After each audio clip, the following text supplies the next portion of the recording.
कांग्रेस को आपको लगता है बीजेपी के साथ नहीं, कांग्रेस का कब टूटा? कांग्रेस का गठबंधन अभी भी जारी है बीजेपी के साथ में कि मजलिस इत्तेहादुल मुस्लिमीन को कांग्रेस साथ में क्यों नहीं लेती?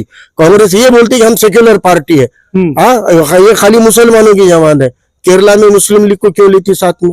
कौमी नुमाइंदे उनको ये लगता है, इमरान प्रतापगढ़ी ने जिस तरीके से कहा कि बीजेपी का इनका गठबंधन कब टूटा, ये उनका मानना है। अरे कांग्रेस का कब टूटा? महाराष्ट्र के सुनिए ना, इम्तियाज जलील जी का कहना है कि कांग्रेस हो या कोई भी पार्टी हो, बीजेपी को हराने के लिए हम किसी के साथ भी जाने तैयार है। और अभी ये स्थिति है कि शायद बीजेपी यहाँ पर इतना जोर लगा रही है कि महापौर शायद बीजेपी का बन जाए। तो आप चाहते हैं क्या रोकने के लिए? आप जाएंगे क्यों नहीं ले रहे हो? कांग्रेस एमआईएम को साथ क्यों नहीं ले रही? महाराष्ट्र में तो चलो गारूडिया नहीं ले रही, हम भी समझ सकते हैं, हम भी नहीं ले रहे। आप लोग देख रहे हैं औरंगाबाद एक्सप्रेस न्यूज, मैं आपका दोस्त अल्ताफ हुसैन। जिस तरीके से देश का माहौल इस वक्त नजर आ रहा है, कांग्रेस पार्टी कहीं ना कहीं अपना पड़ाव जमा रही है।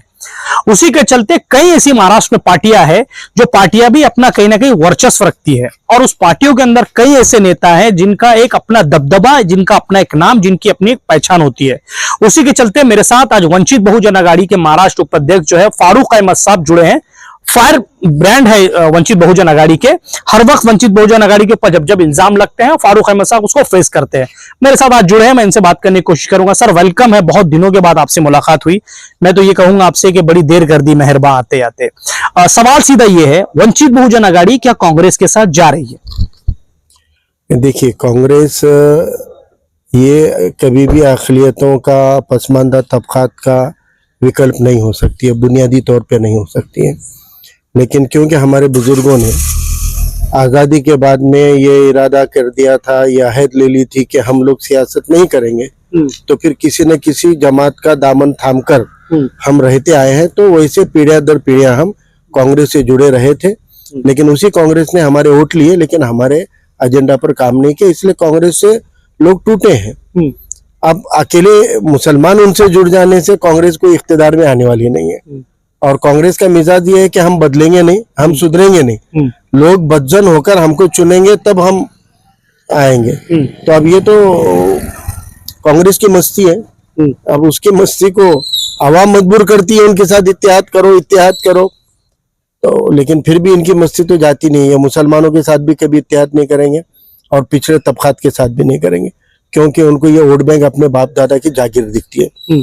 तो कांग्रेस के साथ जिस तरीके की आपकी बातचीत चल रही है, तो उससे हम लोग क्या अंदाजा लगा सकते हैं कि वंचित बिल्कुल नहीं जा रही है या कांग्रेस के साथ वंचित जा रही है? देखिए, अभी जो चुनाव है, इलेक्शन है, ये कोई असेंबली और पार्लियामेंट के इलेक्शन नहीं है, ये लोकल इंतखाबात है। लोकल इंतखाबात के अंदर आवाम का नुमाइंदा जो है वो लोकल के इश्यूज के ऊपर काम करता है। सही मायनों में इसके अंदर ग्राम पंचायत में बी फॉर्म नहीं होता है, तो नगर परिषद, नगर पालिका, महानगर पालिका में भी बी फॉर्म नहीं रहना चाहिए था, क्योंकि ये इलेक्शन का मिजाज ही अलग होता है। लेकिन इस इलेक्शन के अंदर क्योंकि जैसे नांदेड़ है, औरंगाबाद है, जहाँ कांग्रेस का वजूद खत्म होने पर है, तो उनको अगर अभी भी लगता होगा कि अभी अगर वो सुधर जाते होंगे, तो हम चाहेंगे कि हमारी शर्तों पे हम कांग्रेस के साथ में अलायंस इसलिए कर सकते हैं क्योंकि आवाम चाहती है। सर आप भी एक पत्रकार भी रहे हैं, क्योंकि आपकी भी नजरें पूरे हिंदुस्तान शहर के ऊपर आज भी है, रहती भी होगी। जिस तरीके का माहौल चल रहा है, क्या लग रहा है बीजेपी पूरे 5 साल चलेगी या बीजेपी की सरकार कहीं ना कहीं अब थमने वाली है, रुकने वाली है? कौन थमेगा? यही जिस तरीके से राहुल गांधी वोट चोर के मामलों को लेकर, या देखिए, तेजस्वी यादव, एक तो इंटरनेशनल कॉन्स्पिरेसी होती है।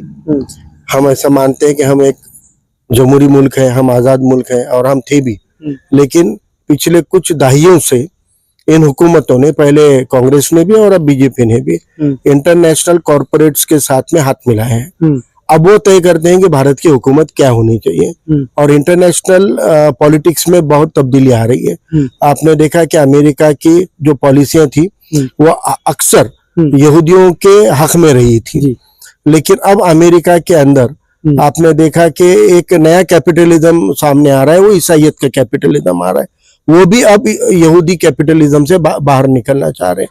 चाइना अपने आप में एक सुपर पावर बना है, तो अब यहाँ पर ये इनके अंदर जो पावर कॉन्फ्लिक्ट है, इसके नतीजे में अब इनको अपने अपने समर्थक चाहिए।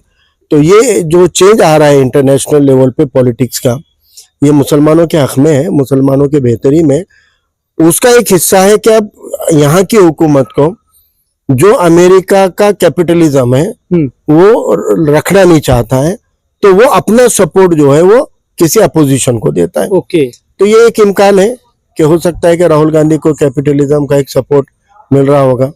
वैसे भी शरद पवार एक ऐसा पावर सेंटर है इंडिया में जिन्होंने अदानी को खड़ा किया है। आप 2014 के पहले अदानी नाम कहीं सुने नहीं होंगे, सही। अंबानी तो सुने होंगे, टाटा सुने होंगे, बिरला सुने होंगे, लेकिन आपने अदानी सुना नहीं था।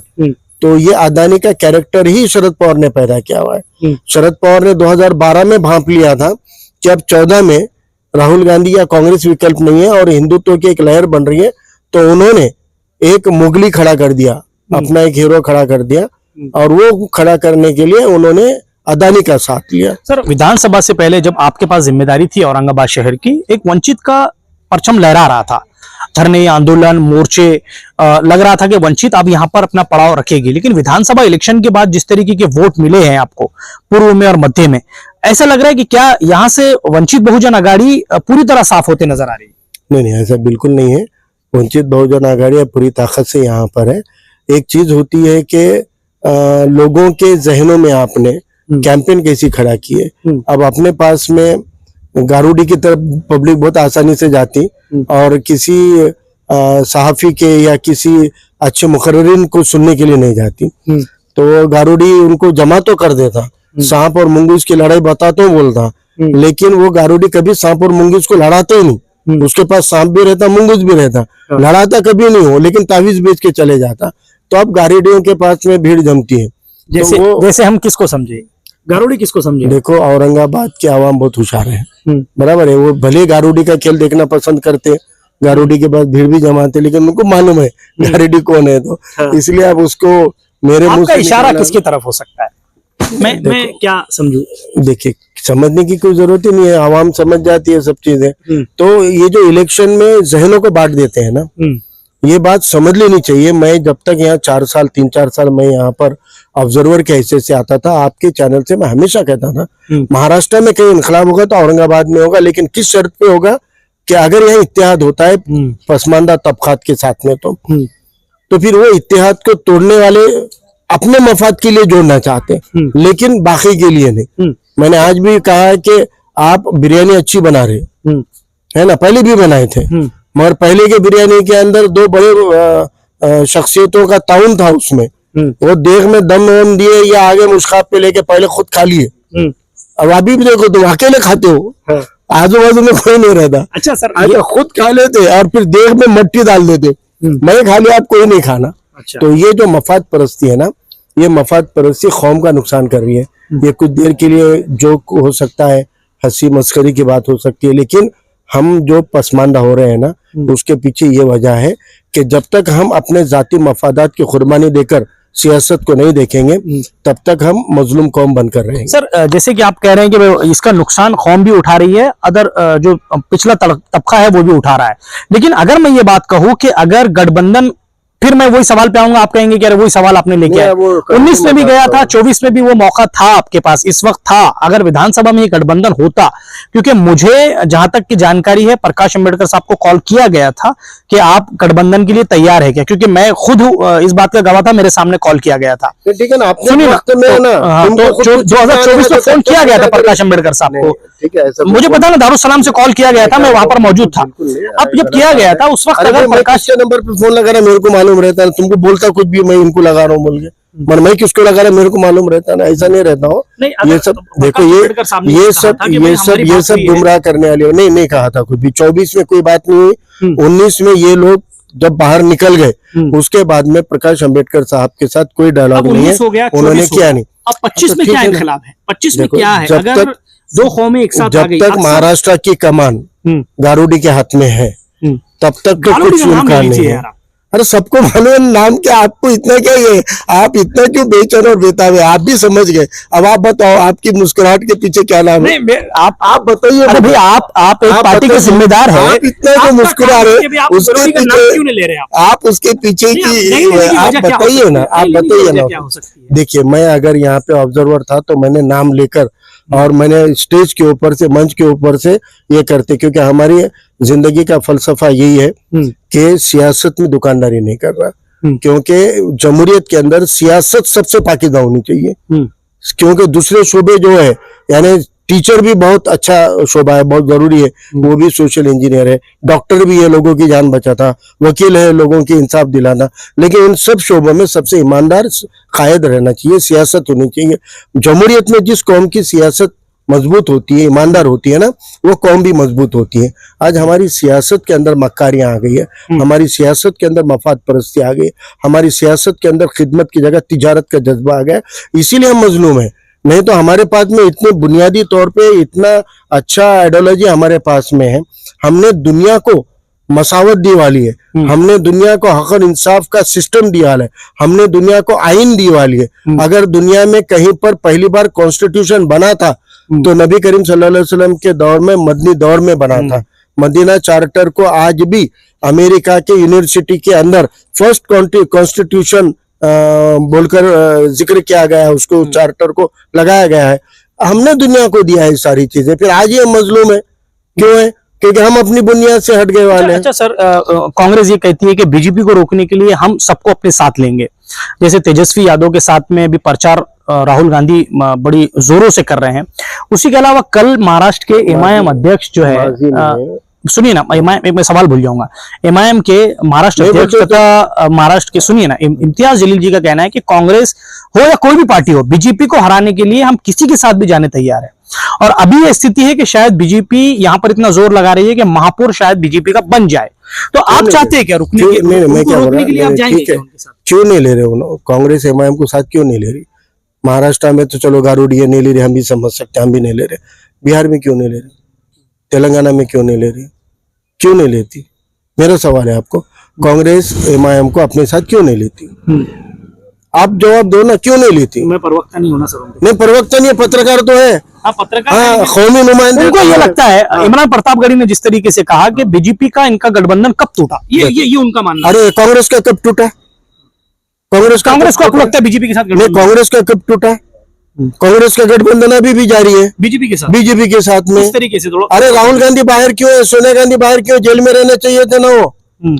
आप बोलो ना मेरे को, नेशनल हेराल्ड केस जो है इतने बार बार उठते, उसको उठा रहे हो तो क्यों नहीं डाल रहे जेल में? इसको उसको उठा के डाल देते ना, बेगुनाहों को भी। क्यों नहीं डालते कांग्रेस के लोगों को? कौन सा कांग्रेस का बड़ा लीडर आपको जेल में दिखता? क्यों नहीं है जेल में? सांठ गांठ है मोदी के साथ, बोल के जाए ना। मोदी को चाहिए उतना किस्सा। मैं बोल रहा ना आपको, शरद पवार पावर सेंटर है, एक तरफ उधर अदानी को लगा कर कैपिटलिज्म पूरा उधर से चलाता है, और इधर राहुल गांधी अदानी को गाले देता और शरद पवार के मांडी को मांडी लगा के बैठता है। तो यहाँ पर देखो, मेरा बुनियादी सवाल ये है कि मजलिस इत्तेहादुल मुस्लिमीन को कांग्रेस साथ में क्यों नहीं लेती? कांग्रेस ये बोलती कि हम सेक्युलर पार्टी है, हाँ, ये खाली मुसलमानों की जमात है। केरला में मुस्लिम लीग को क्यों लेती साथ में? ये बहुत बड़ी बात है। केरला में मुस्लिम लीग को क्यों लेती? वो भी तो मुसलमानों की पार्टी है, वो तो पार्टीशन के लिए जिम्मेदार है। मुस्लिम लीग को ले रहे हो, इनको नहीं ले रहे, क्यों नहीं ले रहे? एक तो कांग्रेस बदमाश है, उनको मुसलमानों को नुमाइंदगी नहीं देनी है, नहीं तो इमाम बदमाश है। इन्हें मुस्लिम लीग का किरदार अच्छा है, वो लोग जब कोई एग्रीमेंट करते तो निभाते। ये दोगले है ये, तो इसलिए नहीं ले रही ना। मुसलमानों से इतराज रहे तो एक तो मुसलमानों का कांग्रेस का इतराज कबूल करो, नहीं तो फिर ये दोनों में कोई फर्क है जिसकी वजह से मुस्लिम लीग को साथ में लेते हो। एक आखिरी सवाल मेरा ऐसा है, वंचित बहुजन आघाड़ी अभी किस आगे क्या आखिरी भी नहीं गिरती हुई की बात नहीं सर, वंचित बहुजन आघाड़ी आखिर किसके साथ जा रही है अब मनपा के वक्त में? अभी किसके साथ वंचित जाएगी? देखिए, आली जनाब प्रकाश अंबेडकर साहब ने लोकल इलेक्शन, लोकल जिला सदर और शहर सदरों को इख्तियार दी है कि बीजेपी और बीजेपी के अलायंस पार्टनर छोड़कर आपको कोई भी सेक्युलर जैन की पार्टी के साथ अलायंस करो, ठीक है। एमआईएम के साथ नहीं होगा। क्यों नहीं होगा? उससे धोखा खाया है, फरेब खाया है ना। दूध के जले वाले हैं तो जाहिर बात है। हम तो अच्छा, लोग तो दूध के जलते, हम तो मट्टे से जले वाले हैं। मट्टे से जल गए? हाँ, छाछ से जल गए वाले। तो आपका तो गठबंधन एमआईएम से है ही नहीं मतलब? नहीं, कांग्रेस से हो सकता है। कांग्रेस से हमारे लोकल डिस्ट्रिक्ट के जो पदाधिकारी रहेंगे उनका और कांग्रेस का डायलॉग होता है, और हमारा रिप्रेजेंटेशन, हमारी लड़ाई की है, हमारी नुमाइंदगी होनी चाहिए हाउस में, हमारी नुमाइंदगी होनी चाहिए। जो सियासी अछूत आपने जिनको बना दिया है उन तबकात की नुमाइंदगी होनी चाहिए। बस अगर हमारी नुमाइंदगी लेते होंगे तो हमको कोई इतराज नहीं हुआ, तैयार है मौका आपसे। मिलेंगे। ठीक है, थैंक यू सो मच। ये थे वंचित बहुजन अघाड़ी के महाराष्ट्र उपाध्यक्ष जनाब फारूक अहमद साहब। इनका ये मानना है कि अब जो है कांग्रेस के साथ अगर अलायंस होता है तो कुछ मुद्दों को लेकर होगा। उसके अलावा जैसे इन्होंने कहा कि आने वाले वक्त में एमआईएम की तरफ से तो साफ इन्होंने इनकार कर दिया है कि कोई गठबंधन वंचित बहुजन अघाड़ी का मनपा को लेकर नहीं हो सकता। उसके अलावा जैसे इन्होंने कहा कि कांग्रेस पार्टी और बीजेपी को निशाना करते हुए कहा कि कांग्रेस पार्टी खुद एक अलायंस में बीजेपी के साथ है, यह इनका आरोप रहा। अब आने वाले वक्त में देखना है कि क्या कांग्रेस पार्टी भारत में एक नई सरकार बनाएगी या फिर बीजेपी अपना टर्म्स पूरा करेगी। देखने के लिए हमारे साथ जुड़ते रहिए। कैमरामैन आदिल खान के साथ मैं अल्ताफ हुसैन, आप लोग देख रहे हैं औरंगाबाद एक्सप्रेस न्यूज।